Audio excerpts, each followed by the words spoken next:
Which side are you on? Which side are you on? If you go to Harlan County.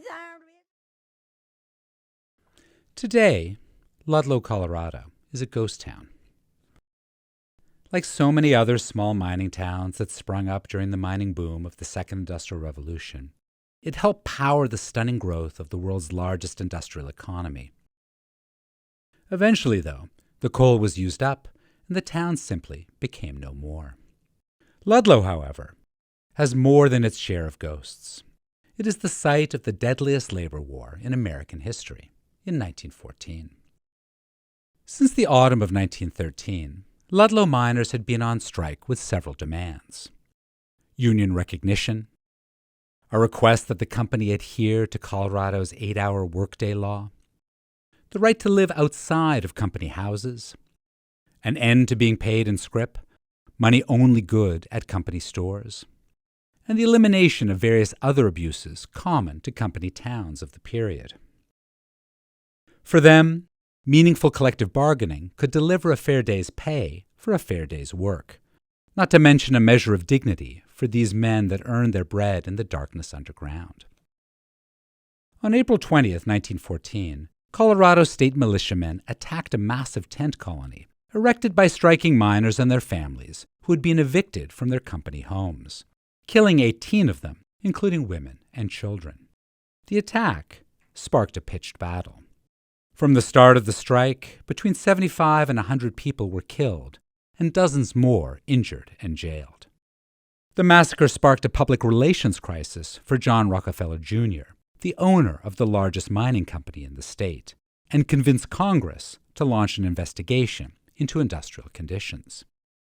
Nevertheless, by the end of 1914, the strike had been completely broken.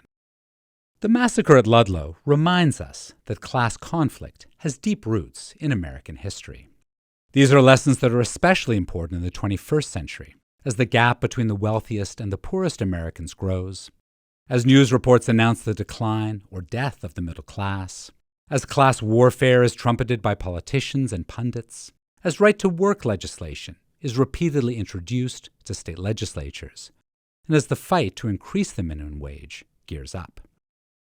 During the Gilded Age, class divisions were an unmistakable fact in American life. From the Lower East Side of Manhattan to the cotton fields of Alabama to the treacherous mines of Colorado, tens of millions of Americans toiled under extreme conditions to earn meager wages in order to build the American industrial colossus. Meanwhile, corporate businessmen controlled their business empires from opulent boardrooms on Park Avenue. Even the nascent middle class of college-educated professionals lived in relative comfort. What people called the labor question was the burning issue of the day. Could a free nation such as the United States long tolerate such extreme inequality? Contemporary jurist and later Supreme Court Justice Louis Brandeis remarked, quote, "We can either have democracy in this country, or we can have great wealth concentrated in the hands of the few, but we can't have both." Which Side Are You On?, a song inspired by a coal miners' strike in Kentucky, described a society that was all too familiar for American workers. Quote, "They say in Harlan County there are no neutrals there. You'll either be a Union man or a thug for J.H. Blair." J.H. Blair being the Harlan County sheriff. In a time when the cost of rights in the workplace could be measured on the obituary page and class identity ran deep, it was clear which side you were on. In the 1930s, the United Mine Workers, the same union that failed to bring mine owners to the bargaining table in Ludlow, would launch the Congress of Industrial Organizations, the CIO, the most successful and dynamic labor organization the nation had ever seen. When it merged with the American Federation of Labor, the AFL, in 1955, the combined labor federation had organized both skilled workers and much of America's mass production industry. In post-war America, workers gained unprecedented influence.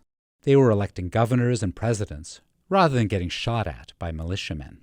Labor, in short, had found a seat at the table, though often a junior one, compared to capital and the state. Over the last 50 or so years, however, the loss of manufacturing jobs, a variety of new laws making it harder for workers to unionize, and the rightward drift of the American political center have greatly diminished the power of organized labor in America. Wages for American workers have stagnated or contracted, and income inequality in recent years has reached 1920s levels. In fact, the American working class hasn't truly recovered from the recession of the 1970s and appears to have lost the ability to articulate its own identity and class needs. Since that period, wage inequality and consumer debt have gone up, while secure high-wage employment and union membership have declined. Yet despite the worst economic downturn since the Great Depression, the 2008 Great Recession, there is little evidence that American workers have the same fighting spirit as their predecessors in Ludlow. Those miners fought, suffered, and died believing that they could build a better world together. That world has not yet come to be. The rise of the CIO out of the misery of the 1930s stands perhaps as a lesson for our time. It may be that despair and opportunity are not that far apart. The ghosts of Ludlow remain. Which side are you on? Which side are you on? They say they have to guard us to educate their child.